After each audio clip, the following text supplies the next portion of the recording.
It gets harder. That's why I know that I'd love to tweet it out.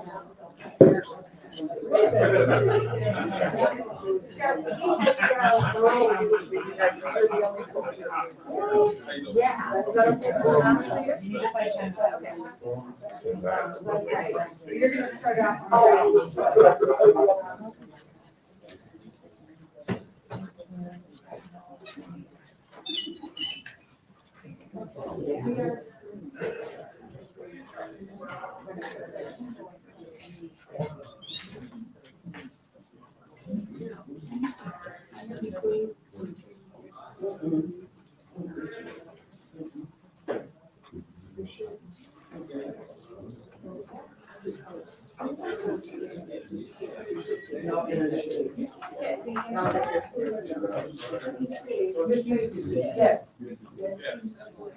Yes. Yes. Okay.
Not easy.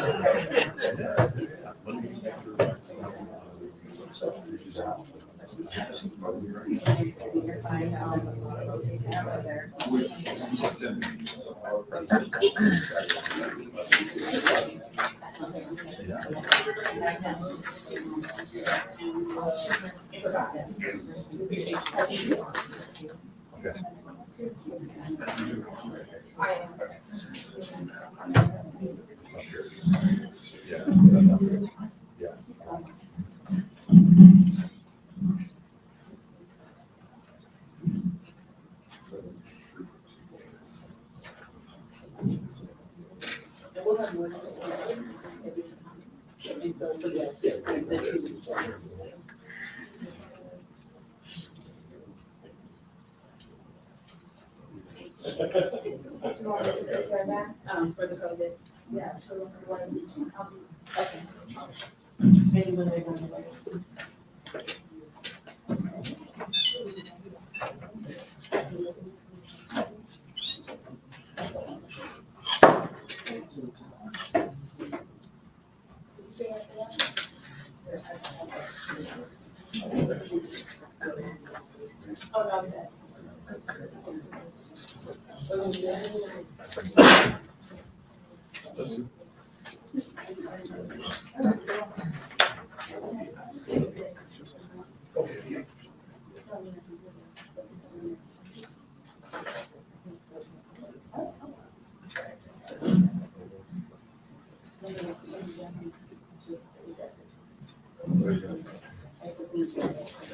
All right, welcome everybody to this Candidates of Color forum for our election season. The primaries are coming up, and it can often happen that you go into the booth and you don't know all the candidates, and this is a wonderful opportunity to get to know everyone. My name is Rabbi Judy Schiller, and I am director of the Stan Greenspan Holocaust and Social Justice Education Center, and we are honored to be one of the co-hosts of this event. We have lots of people streaming. We are co-hosts with the Honor Society, right? Sophie, what's the name of the Honor Society? Do you want to share with us and tell us about the Honor Society? Hi everyone, I'm Sophie Lang. I am a sophomore here at Queens and a student athlete. I'm an international studies major and I'm also a part of Pi Sigma Alpha, which is the National Political Science Honor Society here at Queens. And one of our very big things is, of course, studying the art of political science and especially discourse here with our political candidates. It's very important to be educated about your local elections. That's where you see change happen, which is something that they really hammer down here in our studies. So it's really awesome for me to be here. Thank you so much for letting me facilitate as one of our student representatives. Wonderful. So let's give it a big And we also, our fourth sponsor of the event is the Center for Academic Community Engagement at Queen's University. That's our fourth partner in sponsoring this event. So we are honored.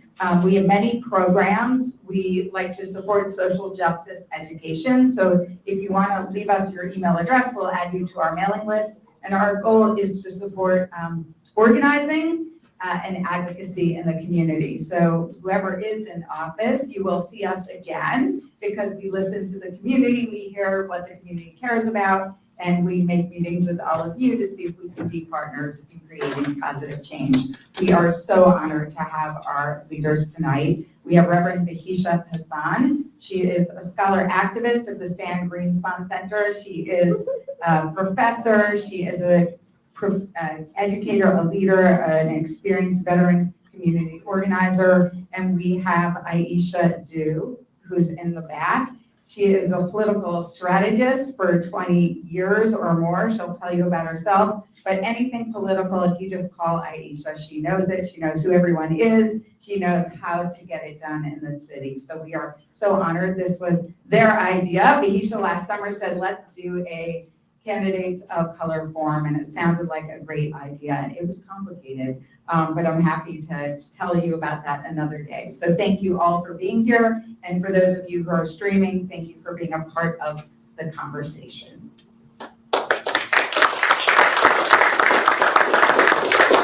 Thank you very much, Judy. You know I'm gonna tell it, so it's fine. I'll tell all the things. I was very excited about this. I've been journeying along with the Stan Greenspon Center for about 1.5 years now, is that at least as a scholar activist, and it has been interesting and beautiful and fruitful. We've done both event-based things where we journey with the community, but we're also really looking to do community-based research and get into the beauty that is available in community organizing, the lovely tension that is available in community organizing, the differences in goals, the differences in paths. And I think that's part of what brings us here today. Maybe some similarities in goals, but maybe differences in paths, right? But also differences in the paths that are chosen for us and the ones that we cannot choose for ourselves. So apparently there were some folks who were less than excited or pleased that it was a candidate of color forum, right? So I want to name that. I'm #therapist. I name the feelings and the things in the room. This is who I am in the world, who I will always be in the world. And I want to honor that folks felt like that, and I get that. There's a place in me that gets that, but there's probably a visual, clear place in me that doesn't get that, right? And that's the Black place. And I'm intrigued. So I'm gonna do a little bit of framing for you, because part of what our goal here tonight is to get a first person lived experience narrative. Like, you can only walk in my pastor in Memphis, Tennessee, Reverend Dr. Gina Stewart, talks about your bodysuit. Your bodysuit is what she calls it. And we all get this one bodysuit. And our bodysuits are unique. They're all human, but very, very unique. And so I am a native Charlottean. And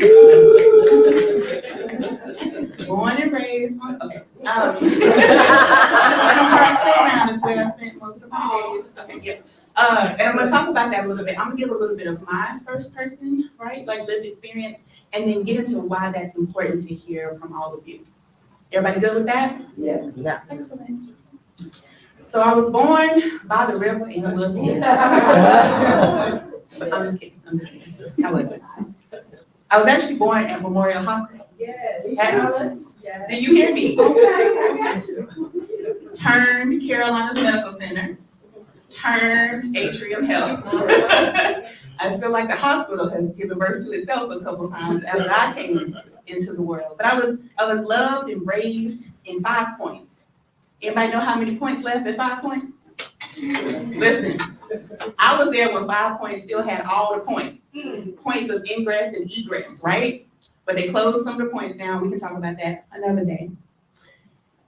Then that was like the first half of my childhood. The second half was in East Charlotte, off of Ottawa and Independence, an intersection that I don't even recognize today. Like what happened? Okay, that's fine. My mom took off. This is my mom. Say hi. Hi.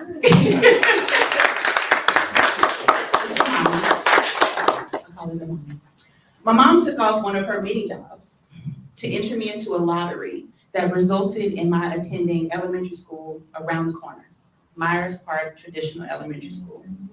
And then Hawthorne Middle School. Then I was blessed to be able to get into the International Baccalaureate program at Independence High School. From there, I went on to Chapel Hill, and then from there to Gardner Webb. I am a North Carolinian. Do you hear me? Okay, so that's what's on my transcript. If you pull up a printout of me, this is what it's gonna say. That's my resume, if you will, but my life transcript would show formation at the African American Cultural Center. The Afro Center is what we called it, right? Y'all remember that?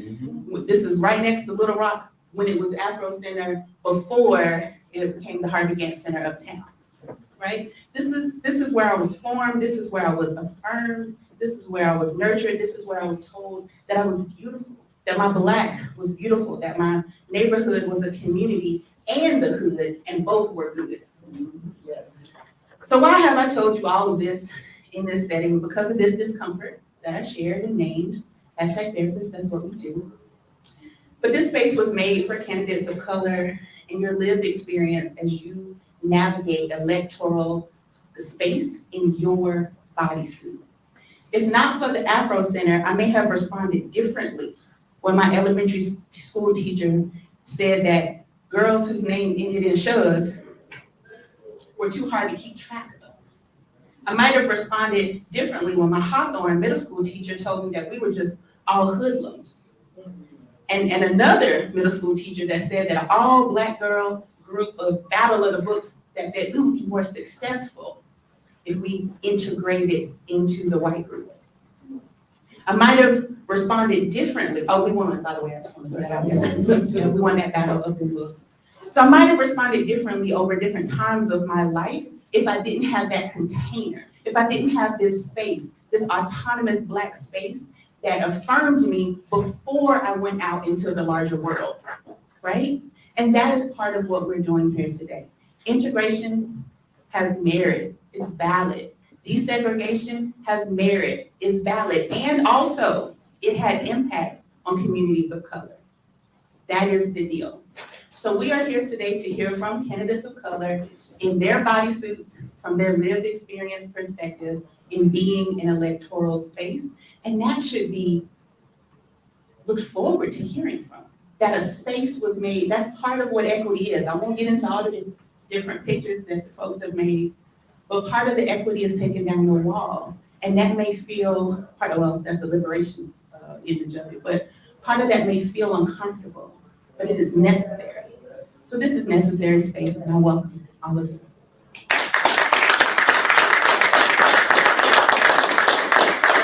I think we are going to begin with the sheriff, DA race. Is that still correct?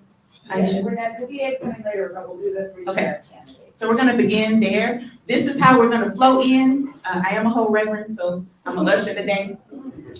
So a whole reverend, you know what I'm saying? A whole reverend. So we're going to have you come down, come this way, enter in to these chairs here. At the point that your time is up, you're going to come around and go around back to your seat. We're hoping that you are able to stay through the end to be able to talk to folks and mingle just a little bit. But you know, do as your time feels We good. have a gift for you on the way out. And we have gifts because we're A so little clean swag. Because we're Southern, and that's what our hospitality looks like. All right, so let's start. Let's see if do we have Sheriff Gary Mcfadden? Okay. And then Gina Higgs, excuse me, apologies. Markeish Robinson. And then you said we're waiting on DA Spencer, Meriwether. Okay, I'll make a note. Thank you. So the plan is to, as they get settled, we're gonna ask the one same question for each group of folks. For the folks streaming online as well, we're gonna ask everyone the exact same question, and then there will be a submitted question for folks that submitted prior to this event that have come from either the audience or students that have submitted, and Sophie's gonna help us with that. All right, so first and foremost, welcome. Thank you again for being here in your bodysuits. So we would ask, we're gonna give 2.5 minutes. That's a lot right now. 2.5 minutes, I already went over. Our wonderful Hollikins is in the back, say wave at the people, Holly. Holly is your timekeeper. She's very sweet and kind, but when it says, she's gonna throw up one that says 1 minute. Oh yeah, 1 minute. There we go. 1 minute. And then the next one's gonna say 30 seconds. The less sweet is stop, please. Not that we don't wanna hear from you, but we wanna hear from everyone. So first question, please share your lived experience, first person narrative of being a person of color in electoral space. Introduce yourself, of course, in the context of that question. My name is Gary Mcfadden. I'm the 45th sheriff from Mecklenburg County, the first Black sheriff elected in Mecklenburg County. The lived experience that I've experienced is absolutely hate every day. Imagine being a homicide detective for 29 years and never got a threat until you became sheriff. I heard words that I've never heard before. I had people stop by my house, cornered my family. My wife did not buy a gun until August 24th, the year after I was elected. That's a lived experience. It is very tough to be in the first. And people say that they want to have a Black sheriff or African-American sheriff, but do you really want that? And then you have to look at the underlying things of who's trying to tear down that as a Black sheriff. And that's we have to be very real, and I love the way she said to take it off, because I didn't live that experience, because I went to a all-Black elementary school, all-Black middle school, all-Black high school, and I went to Johnson C. Smith. Although we had mixed employment when I was at school, but I never had to deal with what the common person had to deal with, because we were very ingrained into our heritage and very strong. But becoming the first Black sheriff, I still have the letters. I still have some of the arrest papers that we have to arrest somebody, only because of the color of my skin and being Black. Thank you. Good evening. I'm Gina Higgs. I never aspired in any way to be in the political arena. I'm a little girl that grew up in a big city with country grandparents from Ansted, West Virginia. So even though I grew up in the city, I'm a Southern girl at heart. That's the way I was raised. We were always raised coming up that, my grandparents moved from the South up north so they could have a better life, okay? And they taught us that there was nothing that we couldn't do, and not to allow people to categorize you by the color of your skin, and not to tell yourself you can't do anything. So although I didn't want to go into politics, my reason for coming in was totally different. And I'm honored by all the individuals that were females and African Americans that got into politics way before me. It wasn't my purpose, but I'm here now. My purpose is to serve. My purpose is to serve in the public safety sector, and me being the first African American woman, I'm honored. I'm honored. The narrative was not mine, it came to me, and I'm honored to have followed some great footsteps, and I hope to serve in a great way. Thank you. Good afternoon. I'm Markeish Robinson. First thing I want to say is that I'm here, but I'm mentally somewhere else. My mom suffered a stroke and she was rushed to the hospital, and she's in ICU, so. Prayers.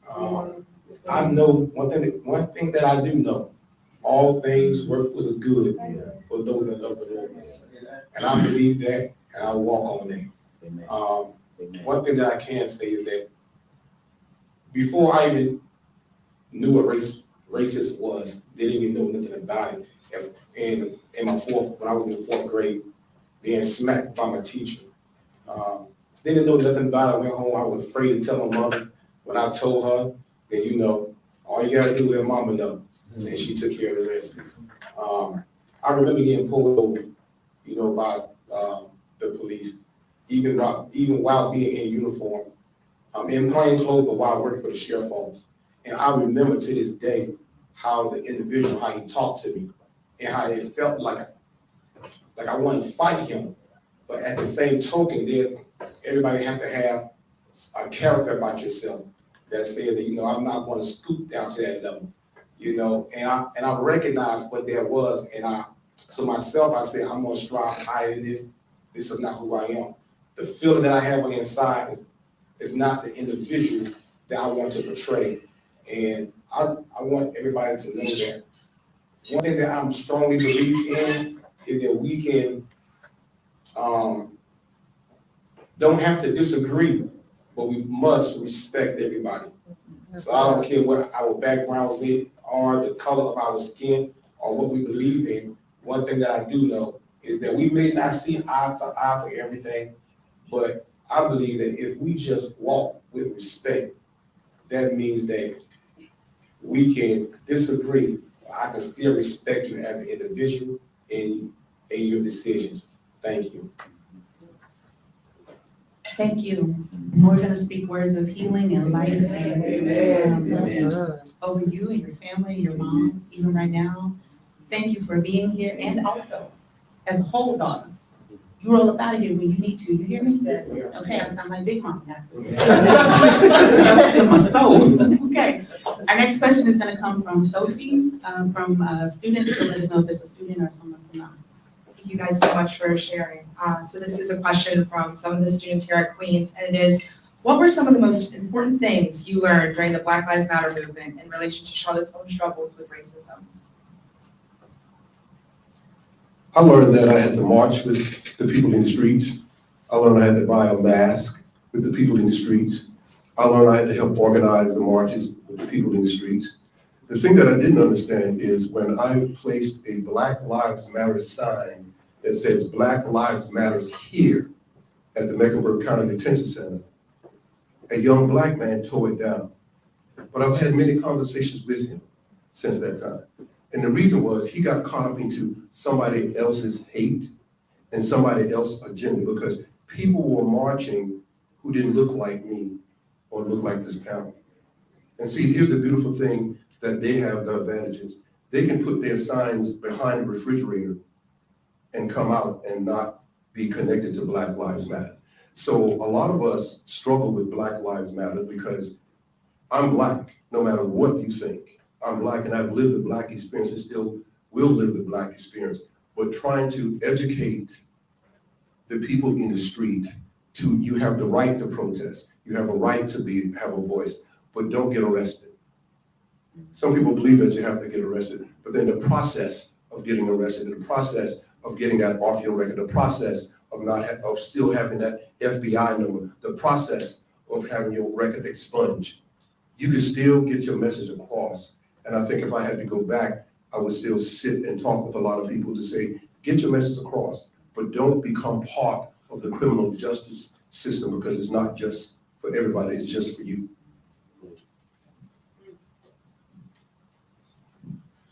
I believe what I learned was that there was a conflict within myself as a Black woman in the law enforcement position, identifying with Black individuals in the street and having a Black child at home. There was a conflict for me, and I had to deal with not only the professional that I was, but also the personal as a Black woman. I learned that I was separated in some arenas just because I wore a uniform, but that I was accepted in other arenas just because I was a Black woman.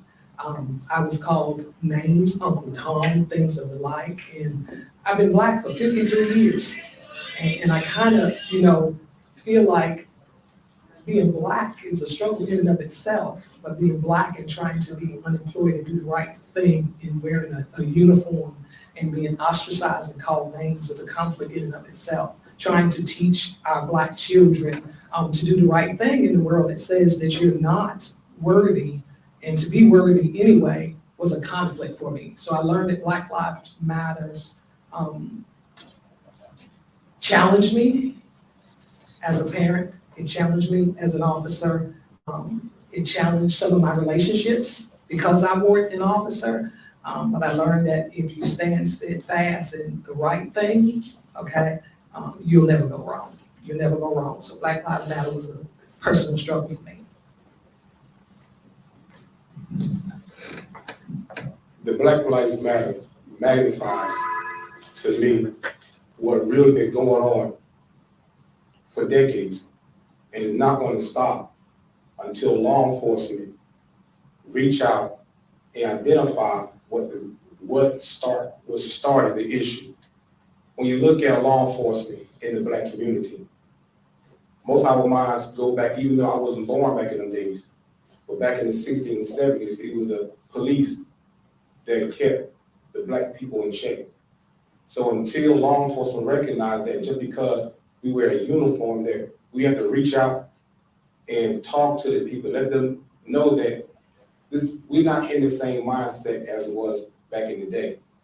But we have to have those strong discussions until law enforcement is willing to sit down at the table and have those real, I'm talking about the type of going to bring tears to some people's eyes. We got to have the real discussions.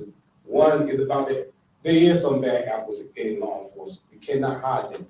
We cannot hide them. So we can't say that nationwide there is no bad apples. We know it is. Every now and then they're gonna pop their head up. But when they do, we gotta stand together.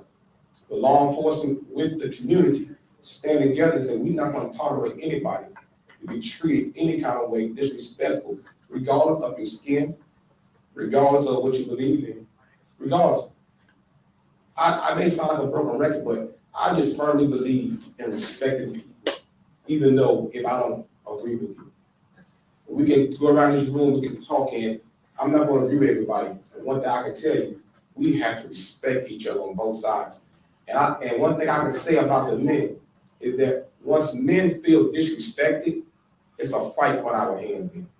Man, if you're in uniform or out of uniform, as soon as you start disrespecting another man, then the man chest for the bulge out. And us as men, even wrong, have to know that and know how we can pull people aside and talk to them peacefully and not out in front of everybody else. Thank you. Thank you, all of you. Thank you for being here today, expressing all of this. I appreciate your vulnerability, your honesty, your transparency. Refreshing in electoral space. If you will exit around this way for us. Who is gonna have for our next section? Are you gonna City Council at large is gonna be next. Aisha is going to conduct. Thank you so much.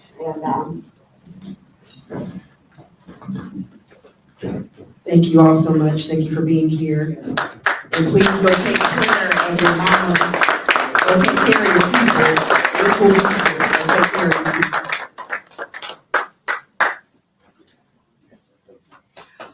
All right.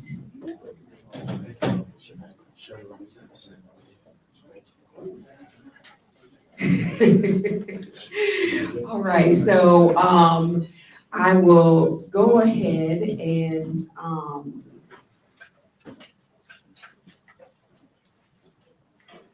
okay, I will go ahead and let everyone introduce themselves. I'm sorry, I just feel like I'm always with family, so I know everyone. So I was about to tell you them, their spouses, their children, their cousins, their other family members, the church, everything. I was about to tell you all their background, but they are here for a reason, so they can introduce themselves.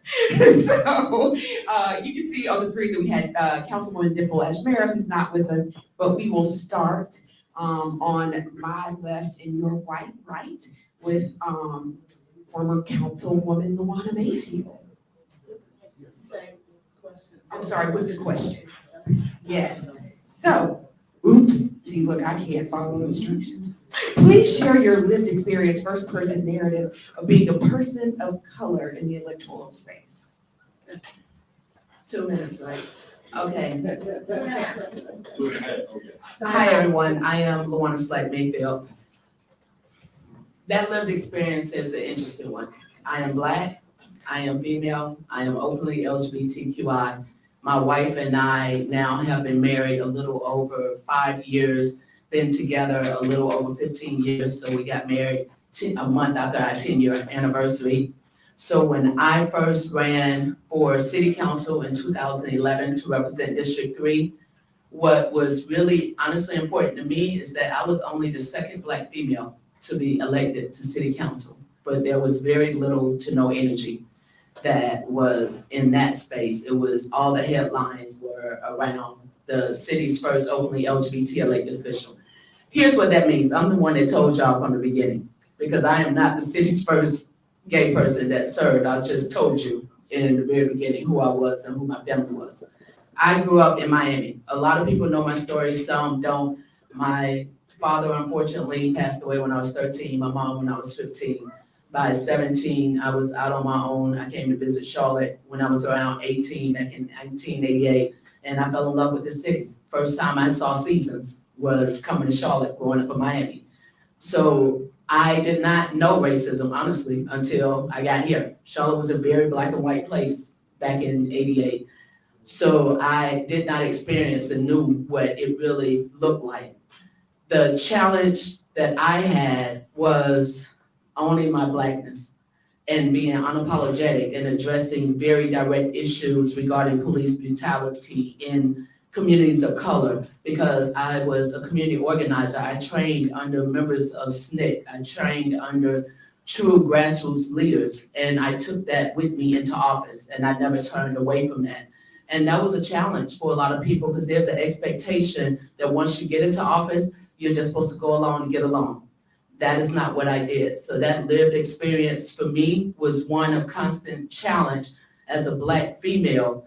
And I wish that we received the grace that so many others receive.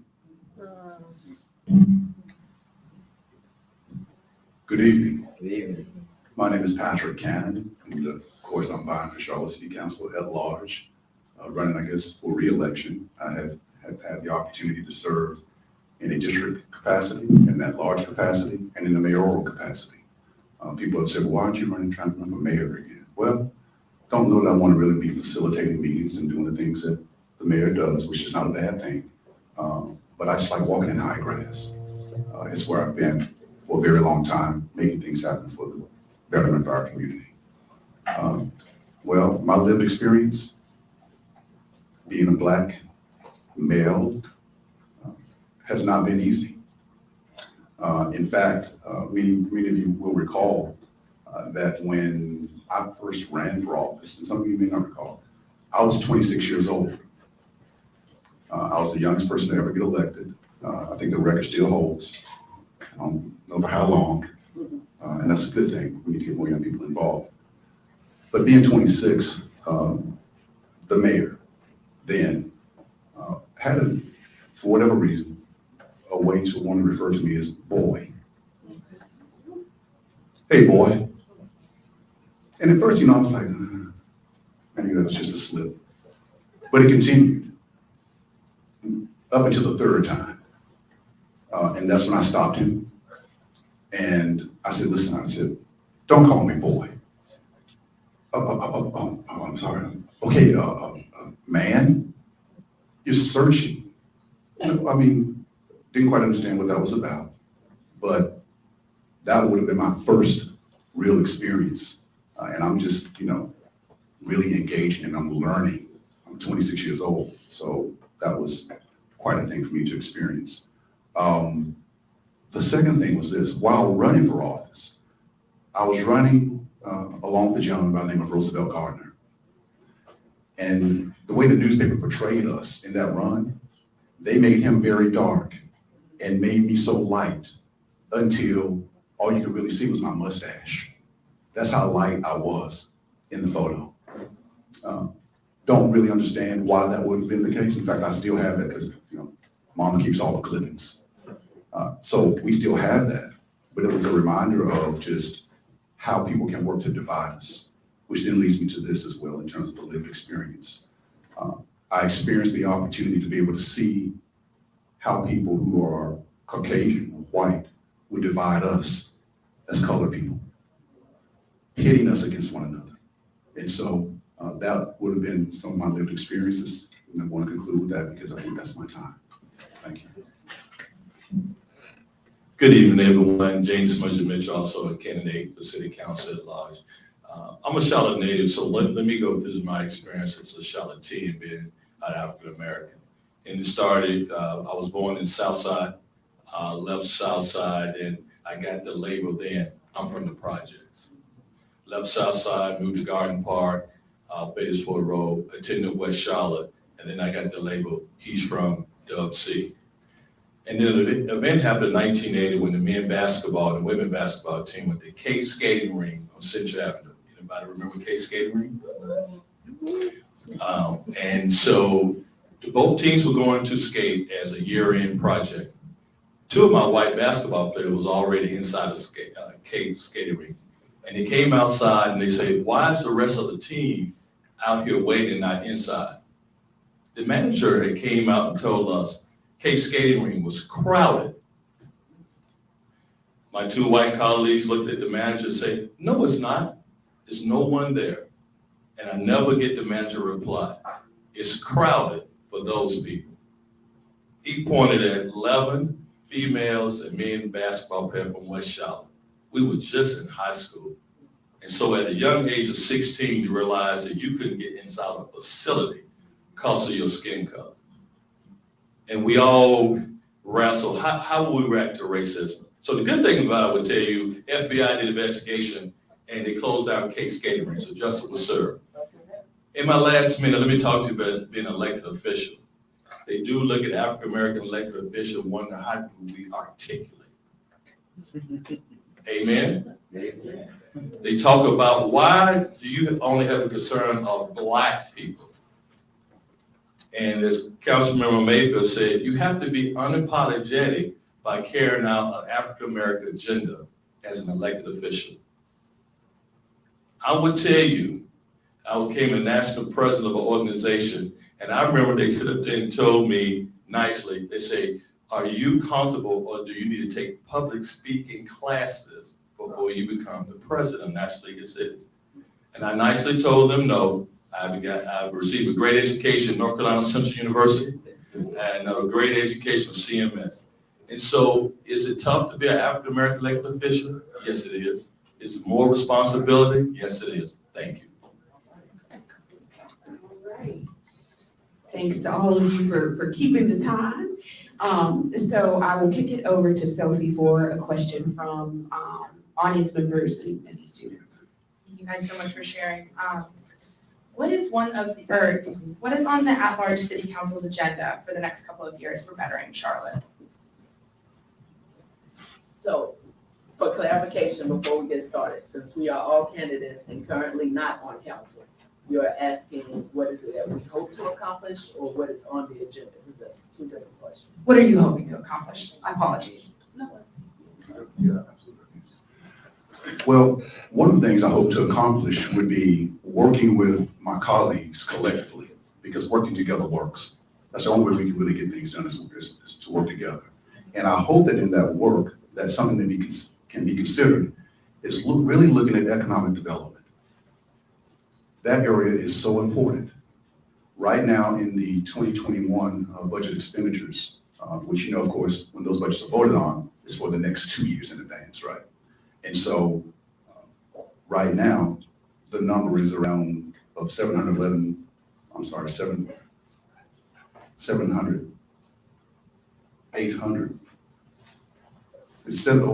million. There's only 6.3 million in whole numbers actually on economic development. Right now, we are dealing in a time where the poverty rate is extremely high, a number between 12 to 14%. That would mean that of the 800-some thousand people here in the city of Charlotte, 121,000+ people are living in poverty. We have to find a better way to be able to have more monies to come in to that budget area of economic development to be able to make sure that our young people and even our adults have an opportunity to be able to go and to get the type of training that they need. I talked to someone just the other day, he does aviation maintenance. Once done with that, $70,000, not a bad paycheck. Right now, I'm all for affordable housing. I think what we're doing is great, but affordable housing means nothing if no one can afford it. We really have to dig deep and say, you know what, if we want to be about upward mobility, let's be intentional about it. Let's be intentional. And right now, at 0.9% of the budget, that's unacceptable in our city. So I would hope that collectively, if elected, we all can work together to be able to find a way to make sure that we can be about the business of our community. Because tell you what, 2023, they're now looking at a possibility of going back into a recession. I venture to say we're in one about right now. At the price of gas, the price of eggs, the price of bread, and then early 2024, we're supposed to be really in the mix of it. So let's go ahead and prepare now. Being proactive instead of reactive is going to be important. So that will be my area of concentration. Thank you. Thank you for the question. To be honest, for me, it's a bit of a challenge because part of the conversation that where we should lead is honestly, we owe Charlotte an apology. Throughout many years, elected officials have gotten into office and we made commitments around economic development, around housing affordability, and then our votes did not reflect that. We do not build wealth in NOAA, naturally occurring affordable housing. Wealth is not built through multifamily units. I asked years ago, the first time that I served on the city council as a district rep, can we look at addresses, not the name of a building, where we have invested funding into apartments, where we went in and invested millions, and who actually lived there, who were able to maintain, and who were able to actually access upward mobility to move out. We also had the opportunity to purchase some homes back in 2016, 17, 18. I still have all the emails because I'm a bit of a pack rat, even online. So where I was making some recommendations, but we weren't ready to move forward because there wasn't a model out there. So looking forward, and the reason I'm running for city council at large, one, like many others, I was approached by multiple members in the community because they saw the work that I had led and what I attempted to lead when I was on council as a district rep. But what I hope is we'll be honest. Just be honest with the community about what our goals are and put the financial dollar line item that is committed to the work. As was just mentioned, 0.9% is not a commitment. That's a, let me make the community feel good and make you think that I'm doing something, but that's not a true commitment. That's not a true commitment to small business. That's not a true commitment to community development. If you need to earn around $57,000 today to live in our city, then what are we doing within our limited scope? What are we doing to actually help that move forward? I believe that council can do that. Yes, it takes 6 votes, but imagine if you had 11 council members that actually had a goal to move our entire city forward and to level the playing field when it comes to equity and diversity. Thank you. Now, the disadvantage of going last, everybody has repeated all the good stuff, so I had to make sure I don't repeat it. So let me stay true to my passion. I think over the life of me serving you in the public, my passion has been small business, African-American business, women-owned business. I remember when our program got terminated over 12 years ago, I was fortunate enough to help build another program so African-American and minority women-owned business can get more city contracts. It is about access to capital. It's about everybody being able to create their wealth. It's about the city of Charlotte. You look at the average income. You cannot sustain a quality of life if you're not making $20 an hour. Charlotte is growing by leaps and bounds, but we have so much challenges as it relates to affordable housing, as it relates to public safety. Now we got an issue as it relates to transportation. When you're the 14th largest city in America, you're not gonna be able to build no more roads. So how do we be proactive to move our citizens throughout this great city as we continue to grow? And one thing is very important, though, that I think I've always been passionate about. You have to listen to your constituents. A lot of times we go down there with our own agenda and thinking this is right, but I pride myself on having more town hall meetings than anybody on city council. You know why? You vote for us and send us down there. You hold us accountable what the priorities are important to the city, not to James Sponge Mitchell. And so consensus building is very important. Whether you're getting 6 votes on council, where you going to Raleigh to fight and tell Raleigh to get out of our business, we know how to run Charlotte, or where you going to the federal level and find out how can we get more funding for our transit system? How can we get more funding for affordable housing? And so when you look at all of us who are running, who offered ourselves for you all, I want you to think and look at everybody's track record. Look at what they accomplished. Look how they serviced you in the past. And I hope on April 28th, I could be one of your 4 votes for city council at large. Thank you.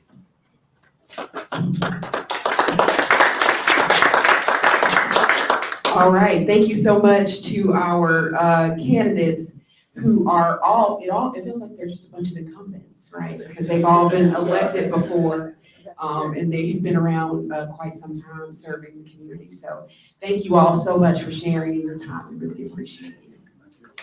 And,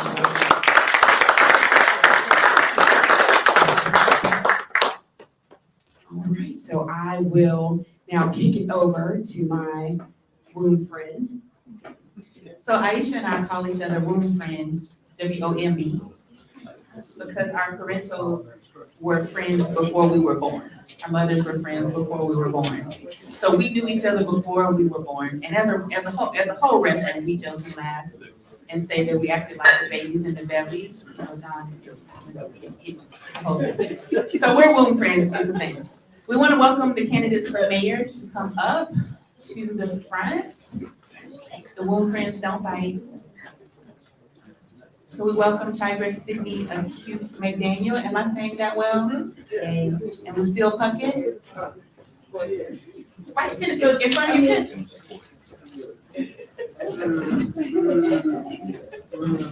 We didn't want to confuse y'all. I felt all of those body moves. Yeah, they translated. We could have been confused 2 years ago because my hair was red. Yes, that's right. Welcome. Thank you for again coming.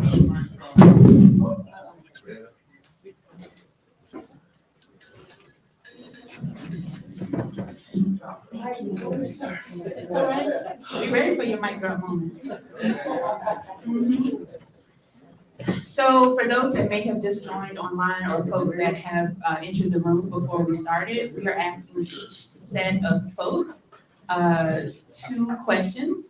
One standard question for everyone, and that question I will ask in a second. And then the second question is coming from Sophie in the corner, who is giving voice to questions that were submitted prior to the event, or for folks who came in person and wrote questions on the table outside. If you have a question that you would like to submit, please raise your hand. Yes, you'll grab some note cards. If anybody raise your hand, we would happily accept questions from those who have just joined us. All right, thank you. So first question that we have asked everyone so far, please, as included in your introductions of yourself, please share your lived experience, first-person narrative of being a person of color in the electoral space. This might be my drum on right now.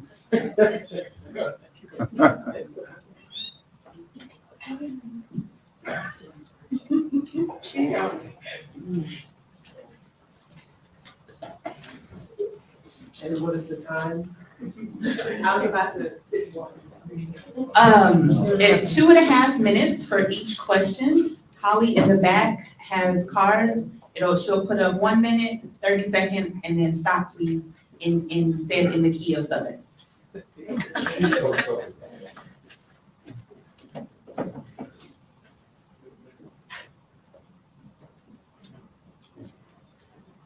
This is such a loaded gun. especially, and she'll share as well, we have a lot of common experiences as women with advanced education, Black women who look younger than people expect, so they expect us not to have education and not to be smart. Women who embrace our vanity and our femininity and our style, and so we get vilified for having highlights or red hair or natural hair at one event, or my hair straightened today, if you've noticed, or if I wore a ponytail at one event or braids at another event, how tight my clothing appears to someone else, my body shape. All of these things are especially relevant in the intersectionality for Black women because of us having typically fuller figures.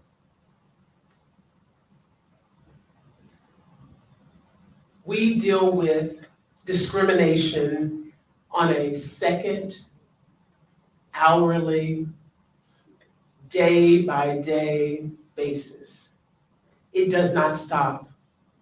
I am a scientist at the doctoral level, economist at the doctoral level, and at the final year of my Juris Doctor program, and even as recent as yesterday during a Zoom meeting with North Carolina A&T State University, where I'm getting my PhD, I dealt with gender discrimination. Thankfully, there were professors on the line who stood up for me. But it was a white male gatekeeper on an HBCU campus. I've proven myself. Those of you who understand PhD candidacy, you know that I have already qualified as an expert in my field. And that means that I have passed my preliminary exam, so I should not be dealing with anything even remotely like this anymore. I can't help that I love water. My mom raised me holistic, and I will not apologize for it, for appearing younger than I look. So I'll end there. That was a lot. Good evening, everyone. My name is Lucille Puckett, and I'm running for mayor, of course. I don't even know where to start myself. I'm a mother, educated. I have an associate's degree in human services, a bachelor's degree in social work, and a master's degree in business administration. So with all that being said, I love people. A lot of people say don't talk about my family. I'm a mother of 13, biologically 8, 5 adopted, love children. My baby is at North Carolina State University in Raleigh, so I don't have any more babies, thank God, grandbabies. But I was born and raised in Detroit, so as they say, I'm a transplant. So being in Detroit is Black. So racism, I did experience until moving to, I say South Carolina State. South Carolina, I went to South Carolina State. But the Census Bureau, back in 2000, educated, qualified to be a supervisor at the Census Bureau. But there was 20 Caucasians that I would have been supervising. And I was literally told that until someone Black is on that crew, I was not able to supervise. And then moving to Charlotte, racism come in many forms. I have experienced racism from my own people running for office. I don't fit the aesthetics. I don't fit the Queen's English. I've been told all of this. Dye your hair Black, but do that change my experiences? It don't. Do it change the fight for my people? It don't. So I'm as real as it comes. And that's why I continue to fight, This is my 4th time running for mayor, and I'm gonna say this, Abraham Lincoln ran 11 times for president. I have at least 7 more to go. But I'm hoping this time will be the last time. Hopefully my first to be mayor. Thank you.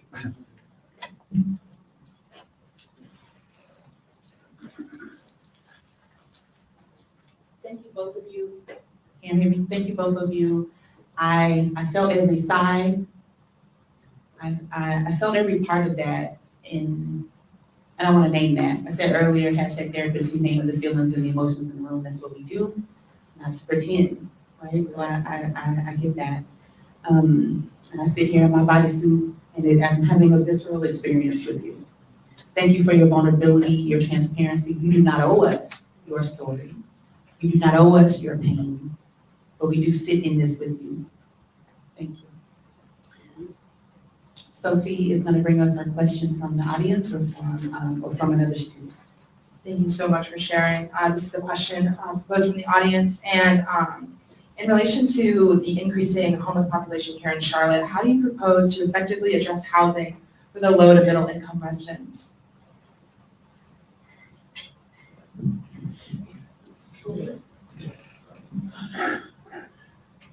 That's a loaded question as well.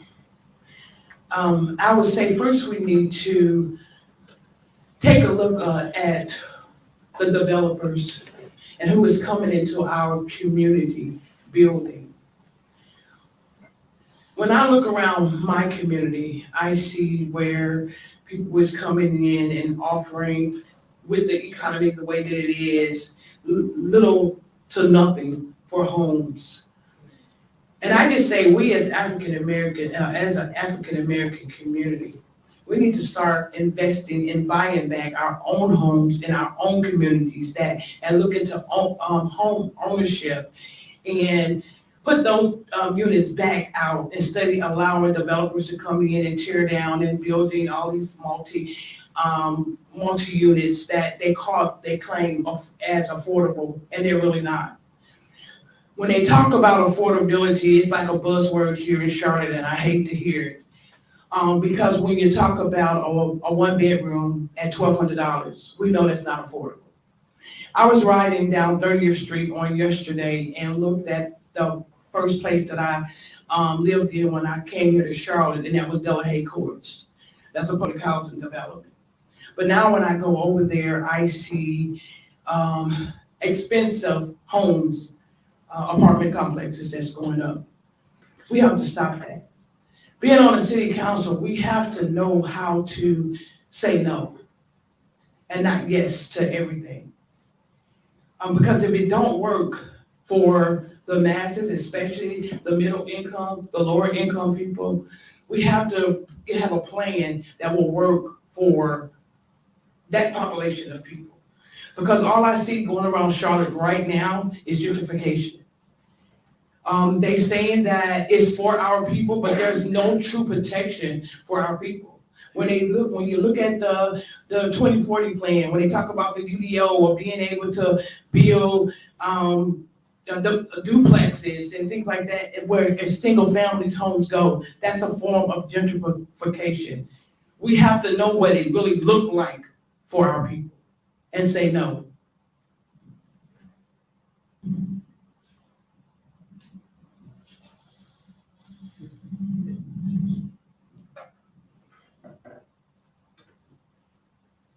I ride through the streets of Charlotte very often.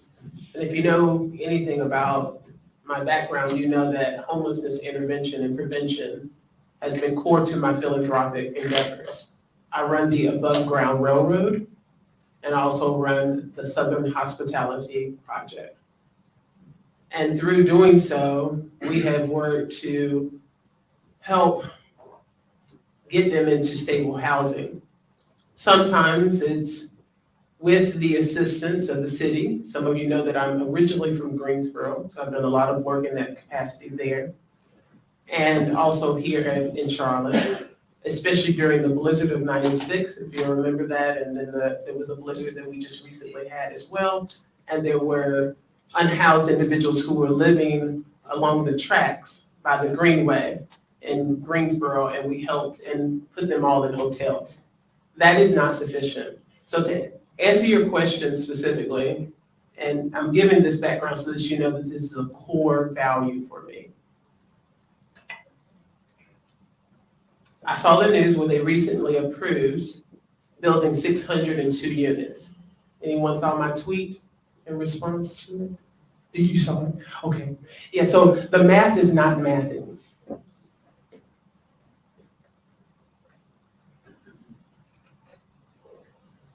If you're not familiar with the colloquialism, it's pretty much self-explanatory. We've got at least 3,000 who are unhoused in this area. Those are the ones that we have actually been able to count so that we can understand impliedly there are more. So that doesn't even minimally address the issue at hand. Then we're not talking about the variations of homelessness. You see, it's defined in many different ways. So there are units that are over capacity right now. I only have 30 seconds. Of course, I can't resolve this in 30 seconds, and I can't share with you what I can do in 30 seconds, but you can visit ctigressrun.com. And as an economist, I'm the one who is best suited to help address this matter. And especially since I have done so successfully with the individuals in the community for the last 20 years on my own.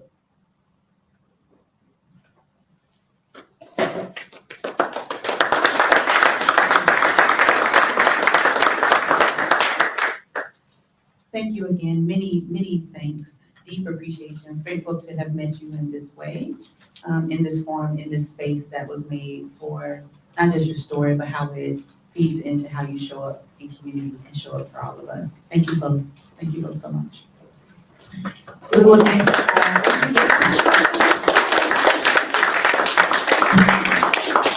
We will next, have the City Council Districts 1 and 2. We have the folks that confirmed, and we will roll with the beautiful folks who are here. So if you can come up, Districts 1 and 2. We have Dante Anderson, did I say that correct? Charlene Henderson. And Kendrick Cunningham. I like how y'all matching with your picture. We passed kindergarten. We did good. We did good.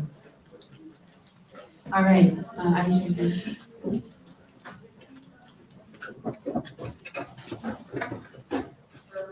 All right, good to see you, family. I feel like we're in a BPC meeting again. So it's good to see everyone over and over. All right, so we will start off with the same question as we have with everyone.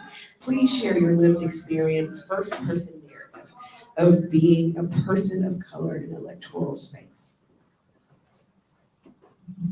I wasn't trying to go first.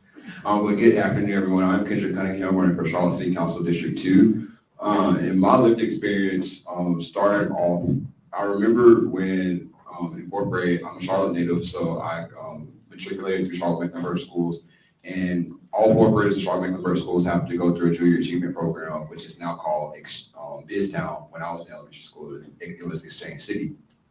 And my fourth grade teacher came to me and she was like, "We want you to run for mayor of BizTown." And at the time, I was like very active. I was the only kid who liked social studies in school. But I told her because I didn't see any black people in our history books that I wasn't comfortable running for mayor. And I went to a predominantly white elementary school, so I didn't think anyone would vote for me. And she looked at me and she was like, "I hope that you, in the future, that you don't say things like that ever again." So going into middle school, that was when President Obama ran his 2008 election for me. And that was the first time where I really felt inspired. And during, when he was elected, he was the first president to ever give a public speech to students at the time and during instructional time. And during that speech, he said that if you have a complaint about what's going on right now, if you have an issue, don't complain, make a solution. So that's always been my political philosophy going forth to me being inspired in politics. When I was in college, I went to St. Augustine's University, which is HBCU, which is the second oldest HBCU in North Carolina. My university president had just became the general president of my fraternity, which is Alpha Phi Alpha Fraternity Incorporated. And I remember when I was talking to him about my plans, I was an elementary education major at the time. And he asked me why was I not a political science major, because I was sophomore class president, and I had just also got elected as student trustee at the time, which was the head student leader of our institution. And I told him my experience in fourth grade. He was the first African-American executive director of the North Carolina Democratic Party. So that's when I got engaged in organizing. And from there, I was able to get plugged in from the United Nations. I posted both Secretary of State Hillary Clinton and President Biden on my HBCU campus, and also President Bill Clinton. But my experience as like a young Black now candidate running for office, I think I get the pleasure of living in a different time where we're able to live freely in our own identity and truly champion things that mean a lot to people who come from communities like mine, because technically by statistics, I'm not supposed to be where I'm at. So I feel that I'm a representative of many people who want to succeed in Charlotte, but don't feel we have a champion to do that. So that's why I stepped up. I agreed to my community's demands and stepped up and run for office. Hello, everyone. I can't follow that. That is extensive.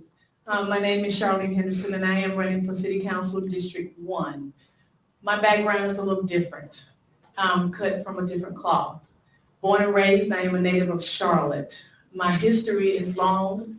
I can start with my lived experiences at the age of 7. You can look at me and say, okay, she got it together. But at the age of 7, a beautiful little girl being molested by someone she loved that we thought was family. At the age of 17, being in a domestic abused situation, you would think that I would be able to lose it by then. At the age of 22, justice involved. I went to jail. That was an experience that I felt like, okay, I gotta get it together. But that wasn't the end of it. At the age of 25, diagnosed with breast cancer. So you can look at me, I might look like I'm 25, but no. I just turned 54 Tuesday. So 28 years of lived experience of dealing with that. So I'm an overcomer, I'm a survivor, and I'm a fighter. At the age of 33, 34, having a business, homes, beautiful cars, I lost them. So my lived experience run deep. And so you say, and not to mention 4 homicides in my family. So when we talk about the prevalent problems that are going on in the city of Charlotte, I've lived them. And so my reasoning for getting and asking and wanting your support for city council is because I am the community. I'm the community's candidate. I'm the one that wants to make sure that we have a voice at the table. So often we've been lost, we've been left out. And so it's time that we begin to take back what we call our voice, and that is our vote. So again, I'm Charlene Henderson, City Council District 1 rep. Wow, you guys have tremendous testimony and lived experience. I'm not sure we have the time for my story. But I am a native Charlottean as well, and my family is North Carolina through and through. So generations of being North Carolinians, and my grandmother and my great-grandmothers were domestics. My grandmother used to take the number 19 bus to go clean up houses down in Quail Hollow, and she used to ride the bus through my district. She learned how to read when she was 40 years old, beside my sister when my sister was in high school. I'm the youngest of 4. My sister is 17 years older than me. She was the first person to integrate Myers Park High School in busing. I say all that to say she raised me, and she kept us out of, I lived in Southside as well for a good portion of my life, and then we moved out of Southside, and then instability occurred tremendously. And my sister kept us out of the system while she was in college in Livingstone, while she was pledging Delta, while she was the vice president of her class. And in high school, she was told she wouldn't be able to go to college. And when she passed away a few years back, she had her PhD in education. So that's my motto. She served throughout her life, and I was always right there beside her. My lived experience is I grew up in abject poverty, and I was exposed to every caution that you would have along the way. I just happened to make a subset of decisions that worked out, and I had a little bit of luck. And so my experience now as a candidate looks very different than my experience growing up in Charlotte. So now I have an opportunity to shape how little kids who have the same experience like me, who are small or in their young adult stages, or adults who are trying to figure out how can I navigate through the next economic realm and make a life better for their families. I feel like I can really help shape the narrative and how their lives would have a different outcome. So that's why I'm running for Charlotte City Council.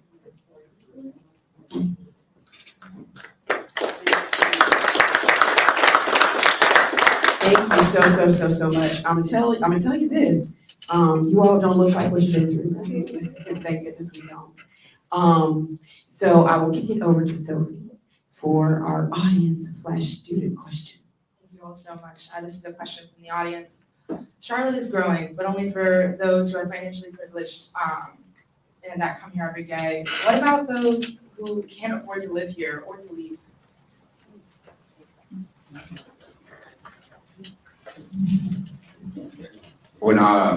That was a very big question, but when I do think about those who aren't financially secure, I always think about when we look at our renters, 45% of our renting population is cost burden.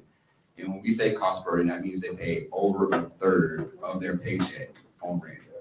And when I had a conversation with, I can't remember the name of the Ulysses Institute, it's somewhere around, people are paying more than 2/3 of their paycheck in our city. And I'm one of those people too as well. So when I think about the rising costs, I think that we need to look into the toolbox that we have to increase housing opportunities. My book is over there, but we have about 7 to 11 programs that go into home ownership. How do we protect naturally occurring affordable housing? We're looking forward into providing source of income discrimination protections in our city, which is something that we desperately need. Because one way that we can alleviate the cost burdenship is our city has a massive wait list for our Charlotte Housing Authority, which is now called Libyan. And that's because we have source of income discrimination, which means that a landlord is able to discriminate against the any source of verifiable income that you have that you want to use to pay for your rent outside of your W-2. So what that does is the Department of the Housing and Urban Development Department provides our city with a certain amount of housing vouchers. But because we're not able to provide those housing vouchers in our market because of source of income discrimination, and we have a massive wait list, they won't give us any more housing vouchers. But if we was to eliminate that wait list by amending our fair housing policy, which is section 12 of our code book, then we will be able to then the Department of Housing and Urban Development will be able to provide our city with more housing vouchers, which would then eliminate those families who are in our, for lack of better words, that are like in the mix and don't know how they're going to get additional assistance to pay for housing. So that's one of the things I will be looking into is fully amending our housing ordinance instead of limited source of income discrimination protections. So me being the age that I am, I have always wanted to make sure that my family had a safe place to call home. And with the rising costs now, that we're dealing with? Well, I'm here because I want to make sure that you have individuals on the council that will advocate for affordable housing. We need to make sure that we're able to be in a position so that you have someone that you can call and say, listen, I'm having issues. What can the city do for me? We need to make sure that we have people in place that will be able to do that. Our population right now, I'm hoping that we put ordinances in place that will protect them, because we need protection from the predatory practices that are being pushed on us right now. So with me being on the council, I do believe that if we work collectively together, make sure that you give us what we need, and that's a voice of what your issues are, and we listen. So once we listen, we learn, then collectively, we come together and have viable solutions. So me being a first time, I'm gonna claim that seat, me being there this, on the council, we'll be able to work with each other and make sure that we have viable solutions, workable solutions.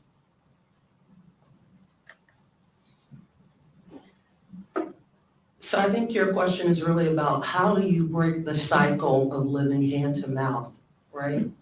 And I think it's a multi-pronged approach. You heard Patrick earlier talk about economic development, and economic mobility starts with the economy. And so that's all about attracting jobs and being able to earn a livable wage. Kendrick just spoke about being overburdened as it relates to your housing costs, but Charlotteans are also overburdened as it relates to transportation costs. They pay roughly 22% of their income on transportation when the national index is about 15. And so the trick is, or the challenge is, how do you decrease pieces of the pie that are your economic development? So if we can reduce the price that individuals are paying for affordable housing, if we can reduce the piece of the pie that they're paying for transportation and increase the overall pie, then you will have the opportunity, right, to advance up the economic scale and have mobility and have opportunity. And so it's a multi-pronged approach that you have to take when you address those things. And it's macro and it's also micro, right? And so that's how I would address it.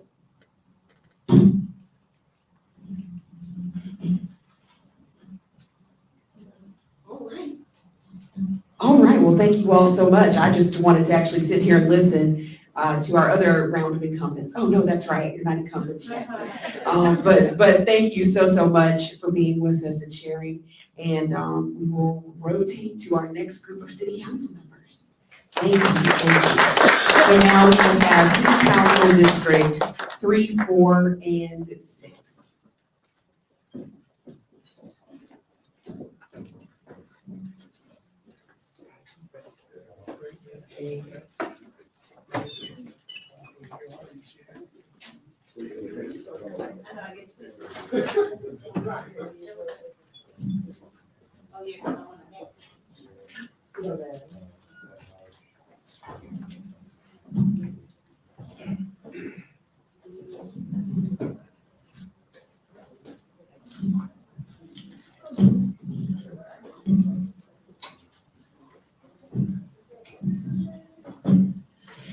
Okay, so hey family, we have a little announcement to make. Robert Hillman. Oh, never mind. Okay, never mind, go ahead. Just kidding. I'm not supposed to be here. You're absolutely supposed to be here. That was just our comedic break for the moment. One friend inside joke that should have remained inside. Sorry. No, you're welcome. Welcome. Everybody fit? Do we need to, okay. Do we need to shift in any way? I don't want you to feel like you don't want to put baby in the corner. Okay. Now, if you need to do a leap at the end, okay, we can do that. We can do whatever you need. So we're gonna ask, as a part of your introduction, the way that we have done each time is to include your name, obviously, which, kind of seat you're running for, which, council seat you're running for, excuse me, and then in the standard question, and then we will have the question from Sophie from the students in the audience. Sound good? All righty. Thank y'all for hanging in. How y'all feeling? Good, I like it.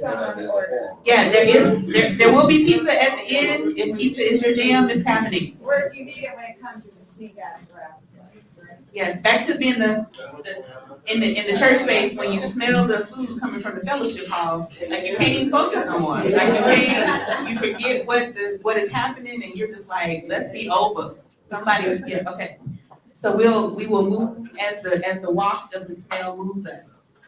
So standard question for everyone. Please share your lived experience, first person narrative of being a person of color in electoral space. Say it one more time. Please share your lived experience, first person narrative of being a person of color in electoral space. You have 2.5 minutes to respond. Holly is in the back as our timekeeper. She will throw up a sign that says 1 minute, then 30 seconds. And then in the key of Southern, it'll say, stop please. You can hear it that way. Stop please. And you can begin as you see fit. I'll go first. My name is Tijuana Brown. I'm running for City Council District 3 here in Charlotte, North Carolina. I like to share my lived experience because I run. I like to share my lived experience because I run on my background and not away from it. Born and raised in Charlotte, North Carolina, to a single mom. Artie Brown used to walk from Southside Homes to Kentucky Fried Chicken to work because we didn't have a car. I have another sister who lives in Washington, D.C., who's been able to become very phenomenal, even though we were born and able to overcome generational poverty. Now we got some Southside people in the house. I know Southside Home is still standing on the corner of Greenmount Road and West Boulevard. But what's very interesting about running for City Council District 3 is that I'm not a politician. And I actually voted for the person that holds the seat now because I believe in uplifting Black women. But I can say that there's been a lot of discrimination, racism within this race. Someone that has overcome generational poverty, incarceration, having my daughter in prison, coming home, checking the box, working on paying the box, First Step Act, going back because I couldn't find a job, and still dealing with the incarceration today. I have a $500,000 fine that I paid right now, the justice system, and I go to John C. Smith University with a 4.0, studying criminal justice. But what gets me is, what's the prerequisite for running for city council? People put labels on you, they blackball you, push you out. So that's been my experience. I'm not a politician, but I love my community. I run for my community because my community trusts me.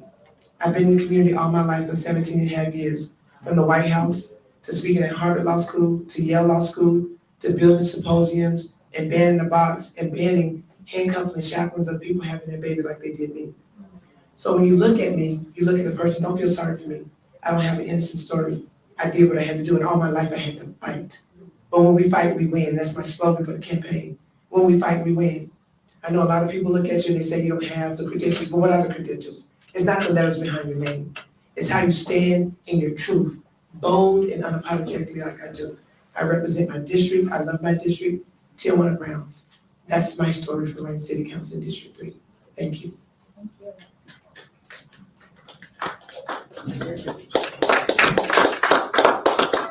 Good evening, I'm Victoria Watlington, City Council Member representing District 3. And my story starts on Fort Bragg, North Carolina. I was born to two enlisted soldiers and went home to a double-wide trailer where I spent the beginnings of my life. We didn't know we were poor. We had a very close family. And because I had an opportunity to be a military child, we had the same access to schools and Department of Defense as the officers did. It wasn't until I realized that the school that I wanted to go to, that I had applied to for college and got into, I couldn't afford to go. It wasn't until then that I realized, you know what, there are opportunities here that are not available to me because of where my family has been able to. I'm very proud of my parents and the work that they have done. My parents come from Harnett County and Caswell, sharecroppers, had no money, and so they did what they could do. But for me, wanting to go to college straight out of high school, I didn't have the access and the understanding of how to navigate that system. Thankfully, I sit before you today, a product of affirmative action. The University of Florida reached out to me as a National Merit Scholar under their National Achievement Program and offered me a full ride scholarship to their institution. And because of that, I was able to go get a degree, a bachelor's in mechanical engineering. So as you can imagine, a Black female engineer, I often find myself in spaces where I'm lonely, where I'm expected to speak for my people. Well, we know that Black people are not a monolith. And because of that, I will tell you that as an elected official, I have found that because of who I am and how I present and how I look, I'm too Black in some spaces and not Black enough in others. People don't know my story, but they assume because I look a certain way that I don't represent the people, that I don't speak for the people, that I don't identify with the struggle. And I will tell you that I've also found serving with many, many other Black people as electeds, that because we're not a monolith, we cannot assume that we're all going to agree on issues and that we're going to prioritize them. So I find myself in a place where I was asked to run for office by my neighbors because I can stand in the gap between our community and the system and be able to create and understand solutions that are actually going to be feasible. But also because of that, I have found that, and someone said it earlier, that oftentimes the worst, most character maligning criticism that I get that's not about my work, but my character is from other Black women. And it's unfortunate and it's hurtful, but we press on. Whew.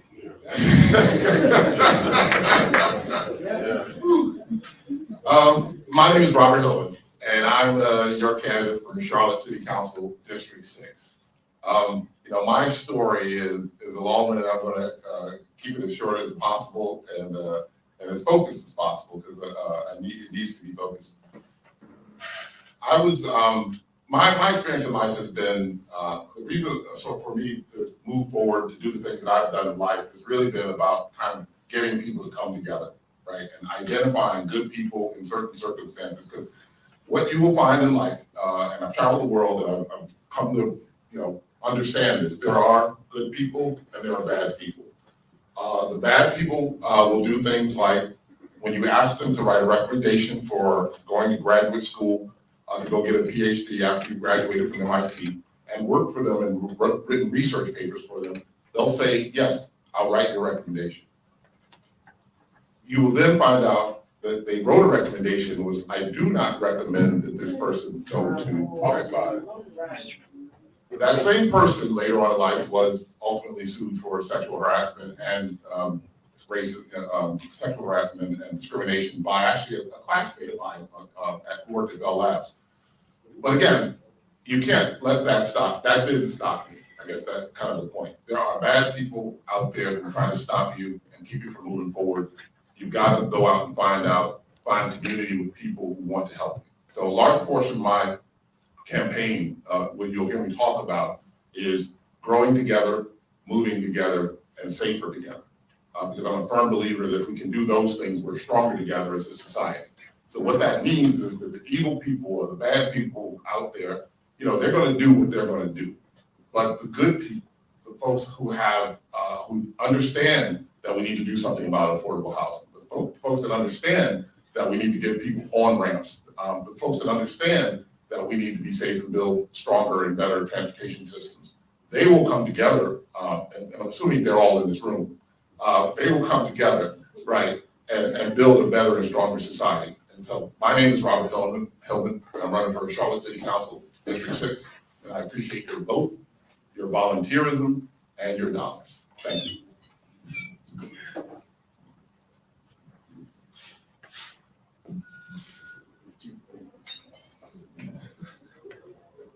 I won't offend nobody here. My story started with being born and called a bastard because I ain't got no father at home. Then not having a male figure in my life and having a mother working for the city of Charlotte, then having to go clean up office buildings, people toilets, and then try to get some extra money as the church secretary. I found myself having a lot of free time at home. So I was in the streets trying to find the love I was missing. And my father. And I found that in a guy named Timothy Lamar Johnson, Timbo. And he put a gun in my hand and he told me that would make me a man. And at the age of 22, I found myself in front of a federal judge. And he said, if you die and you come back to life, you still got 5 years to do it. For selling crack. Not for using a gun, but for selling crack. So I represented myself. Fast forward, had to learn how to fight, had to learn the law. I was degraded, called an inmate, a convict. And when I got out of prison, got a job paying 6 figures. Didn't nobody know though. Ain't tell nobody. They just looked at me because I would go around and I would clean up the tables and I would put the chairs up and they were like, who is he? I'm talking about elected officials. He ain't never done nothing, but I'm going around meeting with directors, head of states and all of that. Nobody knew. So, you know, the last thing I want to say is that I'm a human being. And a lot of people have treated me, you know, as scum of the earth.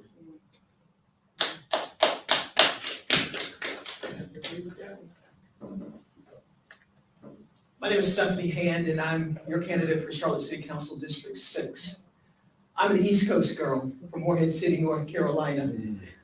I grew up on the left side of the railroad tracks and didn't know that there was a delineation between the right side of the tracks and the left side of the tracks. I was in a middle school and elementary school and high school where a majority, 70, 80% were Anglo.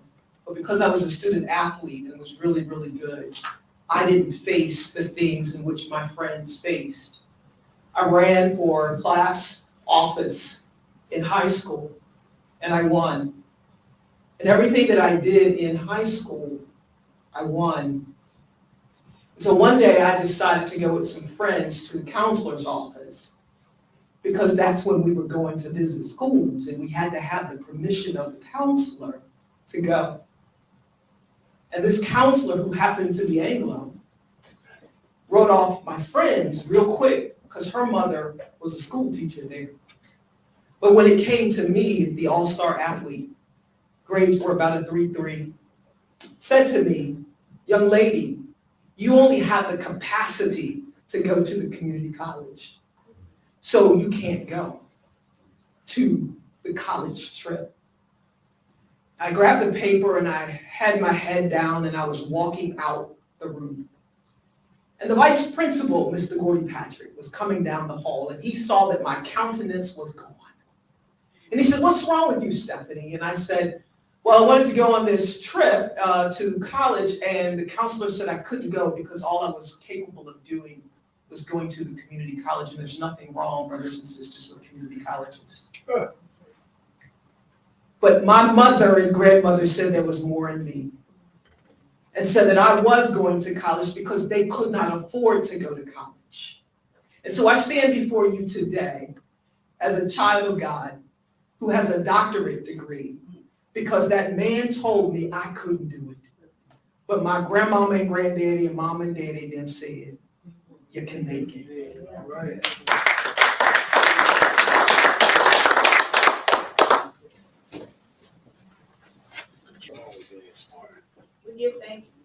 We give thanks for the NMs in our lives. Mama them, daddy them, Ray Ray them. In my case, Malik them, Rafiq them. That's why I'm a Hassan up in this band. Anybody remember the Shabazz? Yeah. Shabazz, hey, listen, people and the food. Okay. Yes, beautiful community. That was my NMs. That was my NMs. Thank you, y'all, for your, again, I'm being serious about this. I know it's the same refrain, but thank you for your transparency. Thank you for your vulnerability. Thank you for your realness. Thank you for your stories, every step that brought you to this journey, to this place. We give thanks and we sit in the pain places, the hard places, and we celebrate with you. Thank you. So we'll now have Sophie bring forth our question from the students and the audience. Thank you so much for sharing your testimonies. A major topic tonight has been about affordability and serving our financially disadvantaged in our city. A possible solution is levying tax credits and tax breaks. What are your thoughts on a renter's tax credit?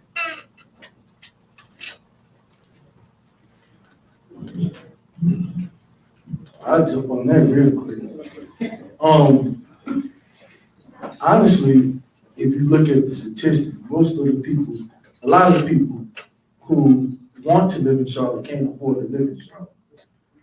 But you got these companies, when they come talk to the city council, want to come in Charlotte, they say, we're gonna take care of your people. We need to get these corporations to be giving stipends. If we wait for 6 people on the city council to do it, it's gonna take forever. But what we have to do is we have to have the courage when they come. I'm a businessman. They talk about housing. What qualifies you? You're a convict. What qualifies you? Well, what qualifies me is I provide housing for men who are returning from prison. And I was able to find an affordable place to house 20 people. You know what my mortgage is? $950 a month. Now imagine if I can do that for the city. See, it's not about talking, it's about action. It's about not looking down on people just because of where they come from. Those that's closest to the problem is closest to the solution.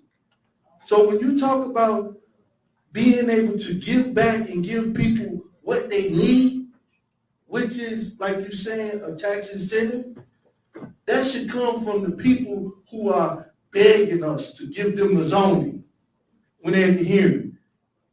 One thing Secretary Dean gonna do is say, okay, if you want to take care of my people, what I need you to do is, I need you to meet with them. You ain't gonna meet with me. You can't do that. Tell them the advantages and the disadvantages. Tell them what you're willing to do to supplement that cost, because gas is like $4 a gallon. So what you gonna do to help folks get from Kings Mountain to Charlotte? See, these are things that not only will I talk about, but I will be about, because that's what we supposed to do. We supposed to represent our people. And, you know, I just want to thank y'all for just giving me the privilege of being able to be looked at as a colleague instead of a convict. You got 2 men back there, Arthur Griffin and Spencer Merriweather. And from the day that I got out of prison, they took me under their wing and they treated me with the utmost humanity and respect. And I just want to thank you, like. Okay, there you go. Now go ahead, my brother. Go ahead, my brother. Yeah, absolutely. So just about the topic about affordability and housing, serving our underprivileged, financially struggling community here in Charlotte, what are your thoughts about, levying some tax credits or tax breaks for those who are renters instead of homeowners? I definitely think that I definitely think that's the way to go for us, with letting those tax credits for rent owners. As Mr. Dean said, you have to meet people where they're at. I know that in the community, we talk about affordability, but a lot of people that are renting homes, they're scrambling. It's 3 times your pay. I think they want 3 times your income. I can't remember. Is it 3 times your income now? I think it's 3 times your income. But a lot of people make $7 an hour, $10 an hour, 3 times your rent. So if your rent is $700, they want $2,100. But if somebody's making, I think it's $700, you gotta qualify at $2,100. Am I right? I think I'm right 3 times. It's been a minute since I've been down that road, but I know that people can't afford it. They just cannot afford it. So when we write our policy, when we're stretching our policy, when we're meeting behind the dais, when we're saying what we're gonna make amends on and how we're gonna make sure that we can have our community trust us with transparency, we gotta make sure we remember the people that put us in the seat. So definitely that incentive is gonna be something that we're gonna have to do. People that are renting, most of the time they can't afford homes, or they've been through something in life that prevents them from being a homeowner. Maybe it's affordability, maybe their finance is not right, their credit score is not right. So if we're gonna rent, we gotta meet them where they're at. And meeting them where they're at is definitely providing that incentive for them. I also would like to say that when you start creating these contracts, when contractors and the builders come in outside of our community, we gotta make sure that we are at the table And when we go to the table, we need to bring the people to the table that we're affecting. And that's gonna be the community, our constituents that put us in place. Transparency is having them in the room when we're making the decisions and not whispering behind their back where they can't see us. If I have the humble honor of being elected to District 3 City Council, I'm gonna meet people where they at, because I've had many people meet me where I'm at. And that's how I've been able to elevate to the place where I'm at now. Never forget where I came from. Never forget the people that need me the most, and that's my community.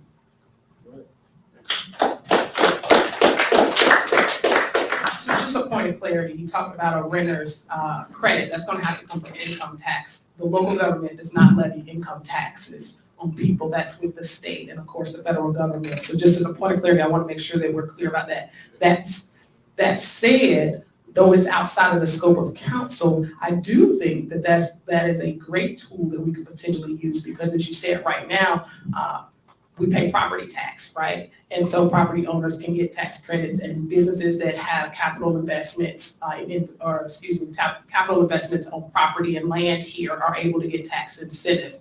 And yes, certainly we have, and I'm actually very pleased to see some of the work with how my neighborhood leaders have come to the table with, in conjunction with the Community Benefits Coalition, to be able to negotiate those community benefits in these deals. But to the question, yes, I do believe that rental tax breaks should exist. I think that because when you start to talk about most of the market in our community, we often talk about affordable housing, but we have to understand the market, right? We are getting people who are very high earners moving to our city. So even though we may be able to build units, the competitive market allows for people to come in and pay way more than those units are worth, right? And so we gotta help people compete in that space. And so in so much as people choose to rent, or they're in a situation where they have to rent, I think beyond tax incentives, we've got to retool, which is what we're doing now through the Great Neighborhoods Committee that I chair. We've got to retool our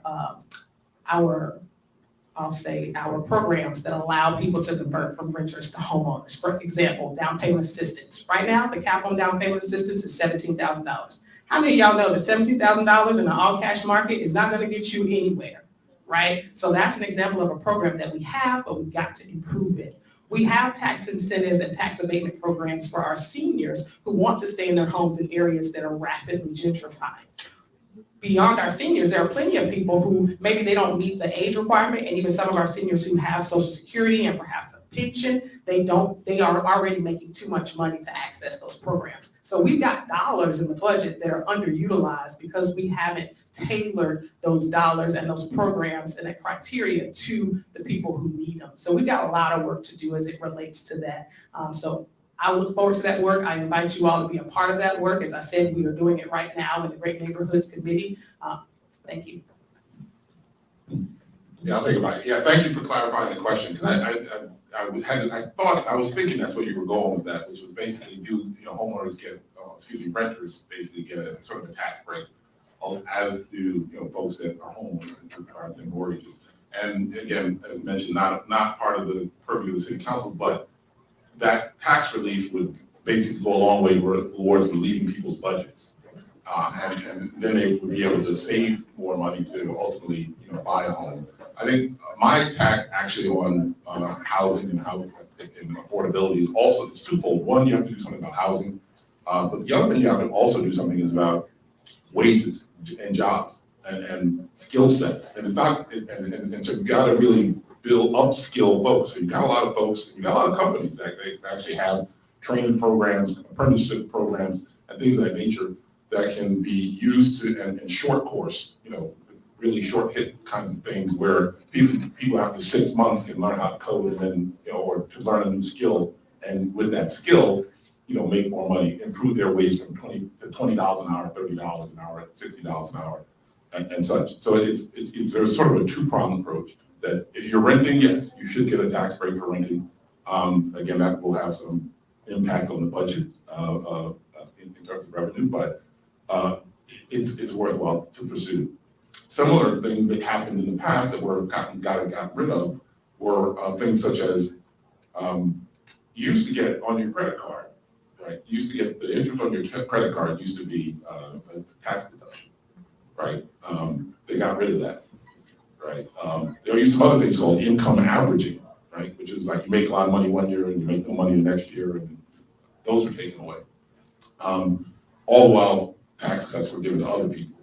But those types of things generally impacted working class people, right, more so, and took away things from working class people, took away their ability to save and build wealth. And so we want to make sure that we kind of try to restore those. Those are not necessarily things that city council can do, but those are certain things that in electoral politics, we need to be doing, right? So one thing that I will say is that some of the some of the constraints that city council has, right, is due to your state senate and your state representative. So we really need you to start focusing on those races as well. If you want to see some of the policies that impact, you got to change that.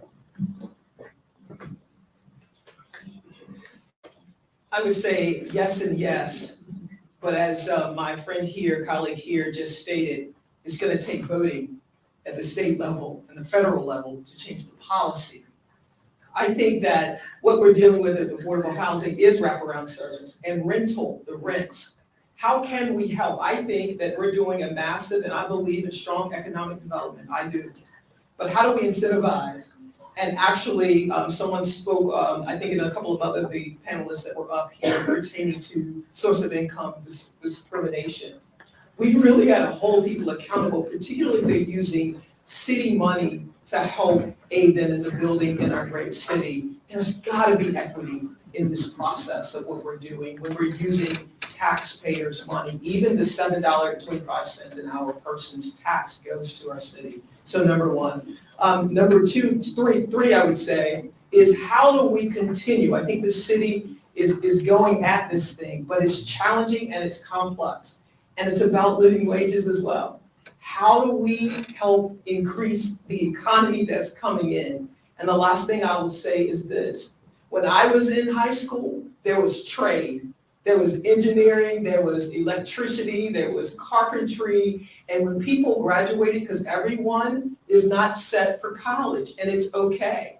But if you have a trade that can make money in an entrepreneurship manner, then we won't even be talking about what we're talking about right now. Maybe with our brothers and sisters and siblings who are homeless, but even with that, I think this city in which we live in can do much better than what it's doing in innovative ways to attack the taxes and rent as well as affordable housing, but good paying jobs and training so that we can help raise up other people for legacy building in this great city. I'm reminded day in and day out, the greatness of a city is determined how we treat those who are marginalized.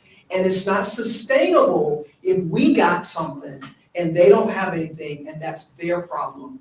Brothers and sisters, siblings, it's all of our problems, and we have to work together for the philanthropic community, the faith community, the business community, and developers who are coming to the city. I believe we can attack that, and that's the work that I want to do on city council.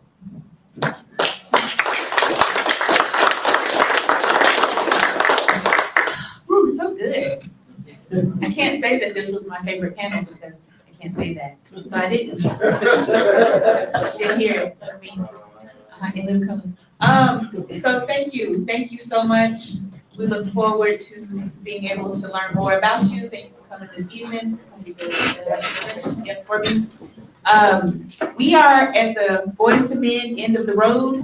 We have one more panel for you. It's going to be a little bit of a hodgepodge, so pay attention to the way we're going to piece it all together. Give us 1 minute to transition, one last panel, and then there is pizza that will be there for the end for us to fellowship together.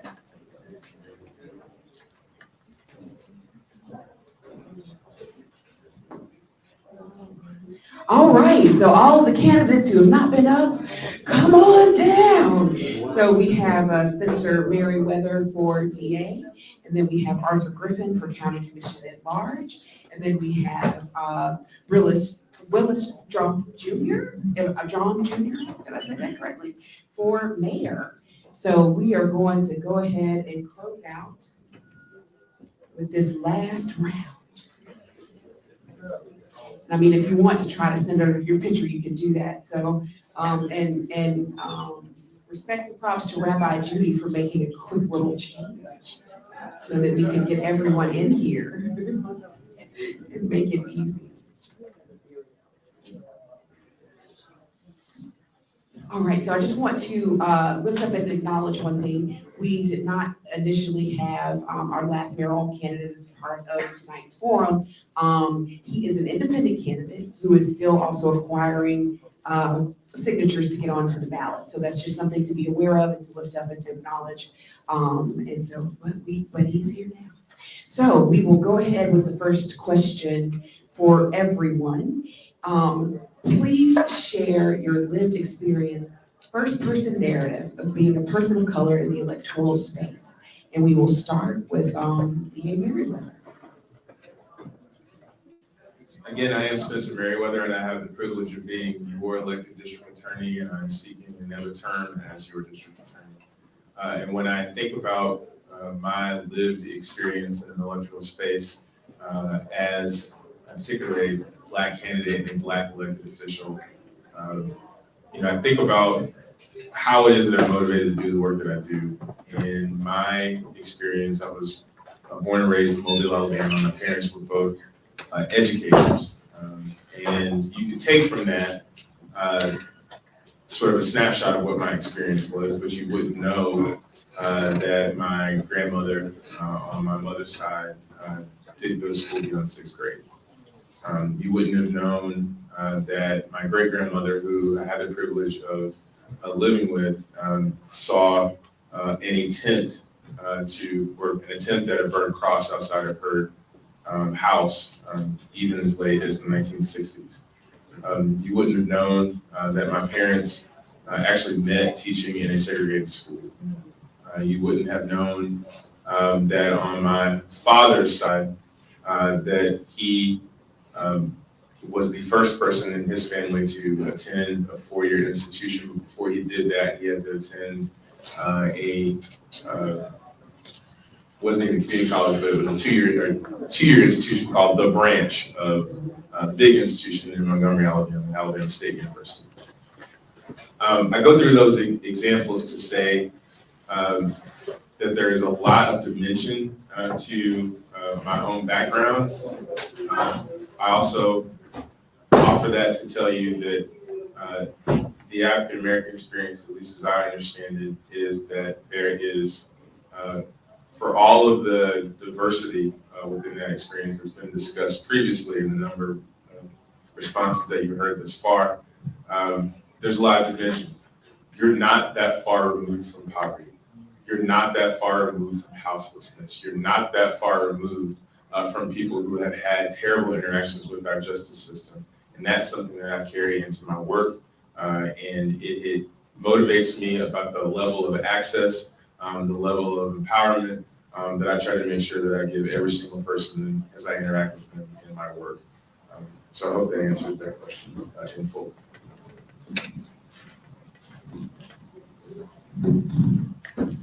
You're up. Good evening. This is my third event, so forgive me. My lived experience through the lens of electoral politics. I was born in Charlotte, North Carolina, at Good Samaritan Hospital, an all-black hospital, because I could not go to Charlotte Memorial. I lived on 6th Street Court to be exact, 316 East 6th Street Court. And I lived in what they call a shotgun house here in Charlotte. You look at the front door, you go all the way through to the back door. I grew up with a single parent here in Charlotte, but what's unique about that single parent, I was born when he was 56 years old, was my father. Many people thought he was my grandfather. His father was born in 1850. So according to Ancestry.com, I'm third generation from slavery. So my perspective and focus is very similar to everyone else. But I wanted to say to you, my mom did day work at Piedmont Courts some of you people may have known Piedmont Court as a public housing place for a lot of African Americans. When I was growing up, Piedmont Court was all white. The school up the street was called Piedmont Middle School. I got the 1 minute thing. But anyway, my life, I don't think there's anybody living in poverty had a tougher time than I did. And so I carry that with me in my political world. But one thing I want to say to you, as chair of the school board and on the school board, I used to have to fight for justice about affordable housing. We created discussions about affordable housing in the 90s. And then people turned around and said, oh, that's just social engineering. And we done a lot of things I put on the table in the 80s, it could be a lot different. I talked about trying to maintain a segregated school system, about midpoint schools, and relieving the burden for Black kids catching the bus as 5-year-olds. The Charlotte Observer thought I was a radical. 30 years later, the federal court said public schools passed the policy. Public schools ignored the policy. The public schools ignored its own dimensions coming from the federal courts, because Judge McMillan said build midpoint schools. When the time came, also allow 5-year-old Black kids to stay at home rather than getting on the bus. But the white institution here in Charlotte made sure that I was labeled as a radical. And as a result of that, I only got to where I'm at today because everything I'm talking about came to fruition. I think that the stop sign is up. Thank you. Thank you so much. I didn't want to stop. Can you ask the question again?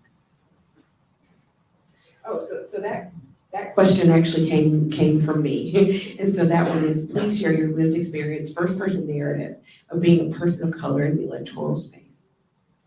Hey, how are y'all? My name is Willis Drone Jr. and I'm born in Charlotte, North Carolina. You know, we speak about race, we speak about color. My mother's white, my father's Black. So, you know, that being said, you know, I never chose to take on the color.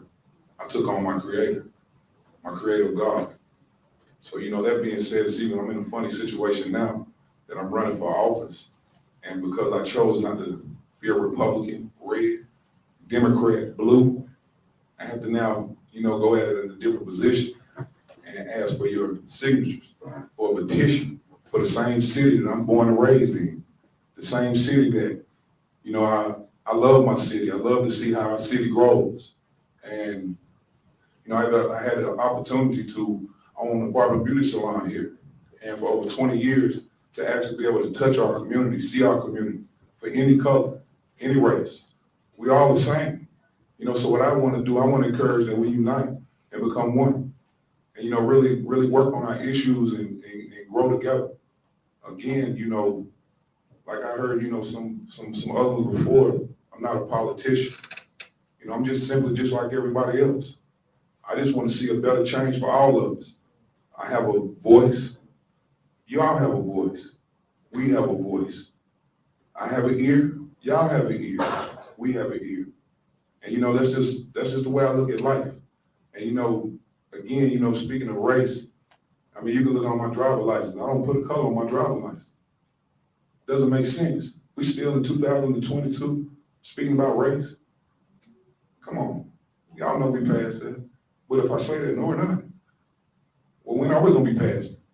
When are we going to walk past and like unite and love on one another instead of looking at each other for that color and look at us as one? And again, you know, Mr. Griffin right here, he seen me as a kid. I remember him. I got to vouch for him. This man right here, he always loved kids. He watched over kids. He seen me coming up. This white lady I grew up in the dry cleaners, where he dropped his clothes off, I was getting taught, educated, listening, learning. I did not see color. I see all of us as one. And again, you know, I appreciate y'all. My name is Willis Drone Jr. And thank y'all for y'all time.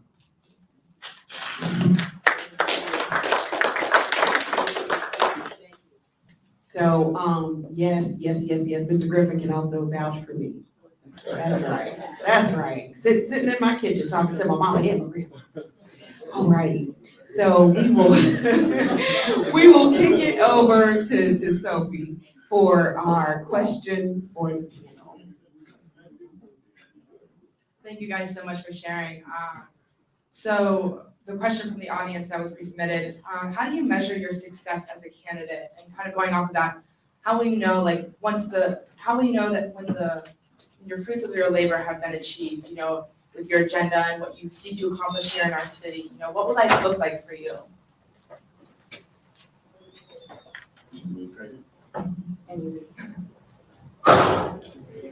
Well, as Willie said, I see grown-ups today that thank me for assisting them when they were struggling and going through tough times.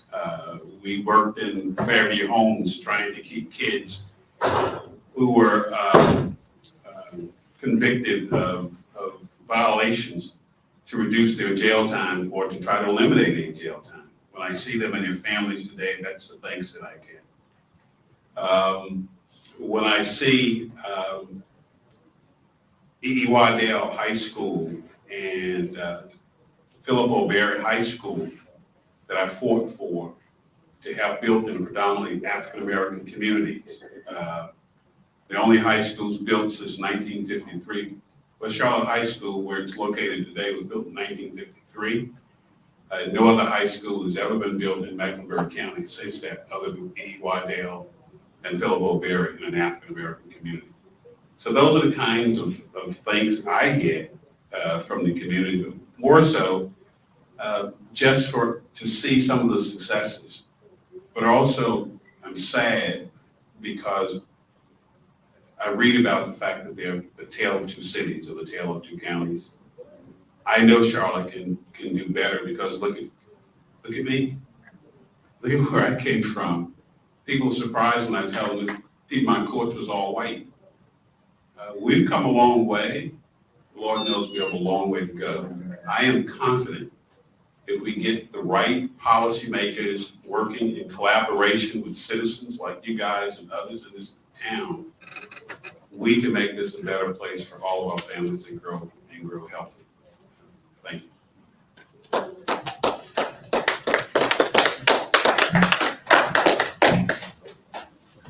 What I would really love to see, again, our education. I love our youth. I really want to see our education become a lot better in our city. You know, that's really our future. We really start to educate and really teach home ownership, teach business, men and women, teach, first of all, becoming yourself, teaching what it is that you want to become in life and what it is that you like. Seeing us being transparent in a city that offers a lot of education, funding, information that it seems to be hard to find. You know, I would like to see our city come together and really be transparent. And, you know, for the ones that's from here, put in the works. Like, I feel like those deserve a certain place in our city. A lot of people in our city is taking placement of pieces of our city that we're born and raised here. And we're getting pushed out because of affordability, because of the reasons, you know, we don't have livable wages. And, you know, we talk about tax cuts, rent, that's psychological. Why do we always have to talk about tax cut and renting? How about home ownership, how to make more money? Educate, you know, what it is to become a better you, to take care of your family, to get educated with your spiritual side of things. You know, these are the things that I like to see, you know, continue to happen in our city. Again, I'm from here, born and raised, and I love this city.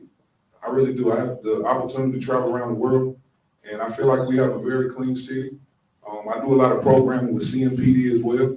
I love to see our community bridge together, you know, between our police. I mean, so many areas that we work on. Right now, you know, we also working in the school system to educate our kids with gun violence. It's just so many areas. So, you know, what I would love to see is for our community leaders, our community partners. I mean, you know, we got Cedric Dean, we got a lot of people that put a lot of work in our community. I like to see these folks continue to be in our community, but also be able to afford to live in our communities.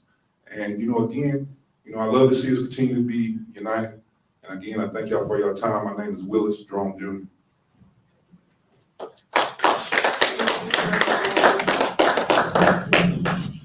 So when you are district attorney or a prosecutor at all, when you're out in public and people walk up to you, you never really know what they're gonna say to you.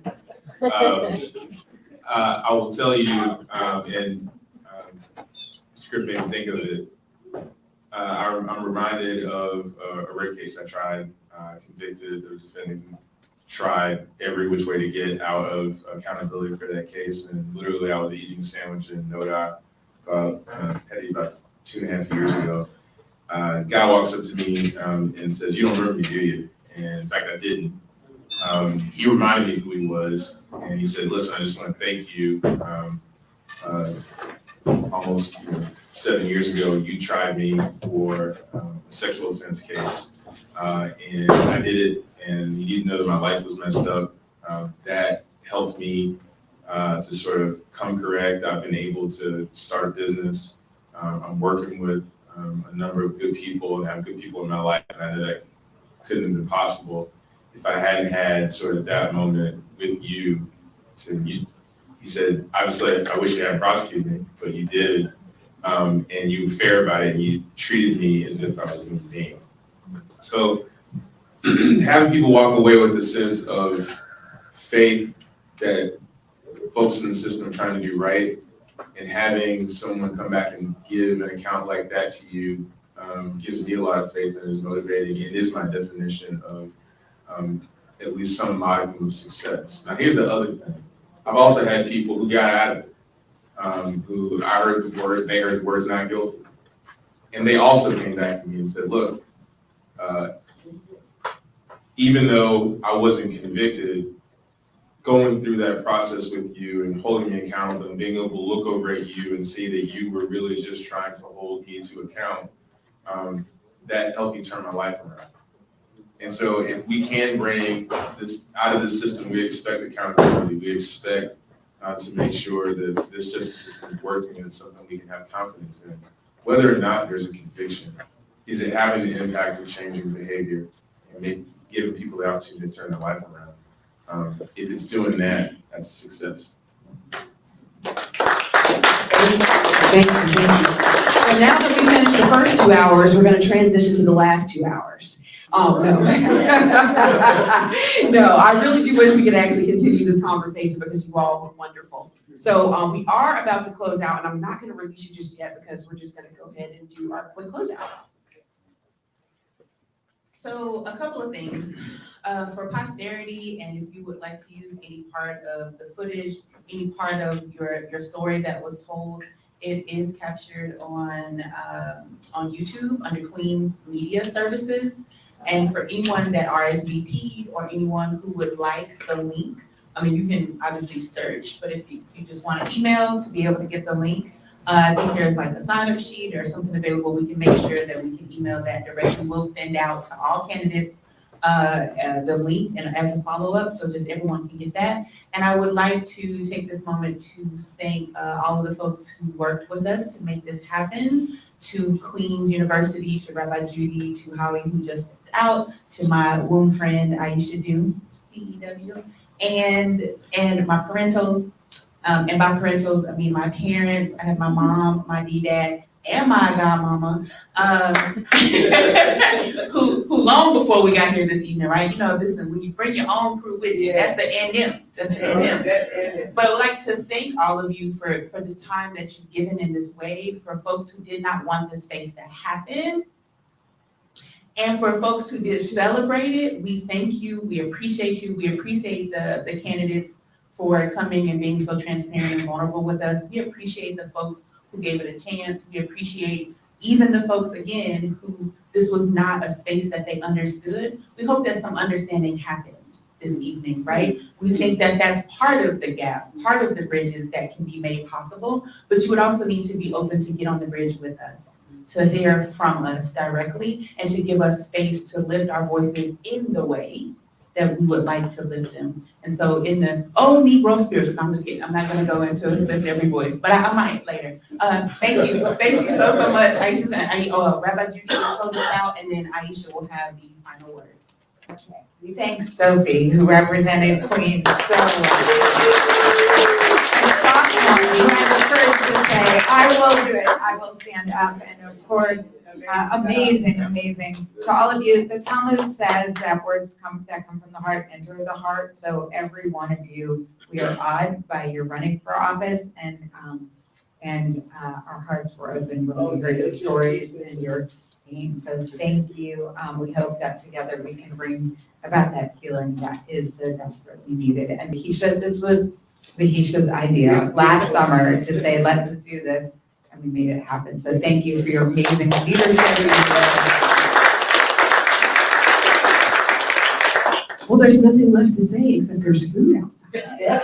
And you can stay and mingle, and if there are any more questions, any more conversation, there's an opportunity to continue and mix and mingle and have some sense. So please, because everybody's not here, we can't like do it from a mic place. But if you still have questions for the candidates, come talk to them. Candidates still have a lot to say. You know, we got the things to say. Thank you. Good evening.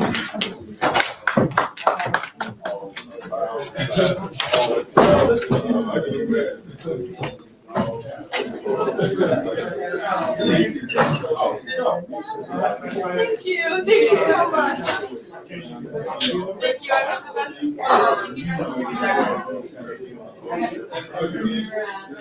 I can do this.